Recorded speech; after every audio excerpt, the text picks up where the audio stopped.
Kung ginagawa nyo to guys, tigilan nyo na. Base po kasi sa na-search ko, may bagong policy si Meta na wala sa kanya listahan na ang tawag dito ay hidden policy ni Meta. Dahil nga po kasi wala ito sa kanyang lista, ibabahagi ko to sa inyo guys para maiwasan nyo sa sarili nyong account. Una, iwasan nyong mag-tag ng mga maraming pangalan sa ibang creator. Na kung mapapansin nyo guys, sa mga sikat na creator, wala kayong makikitang mga nakatag na pangalan ng ibang creator.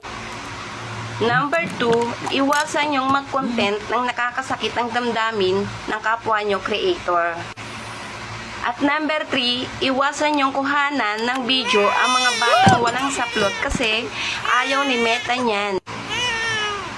At number 4, iwasan nyo maglagay ng malalaking letra or title and description na malalaking letra lahat. So guys, hanggang dito na lang muna.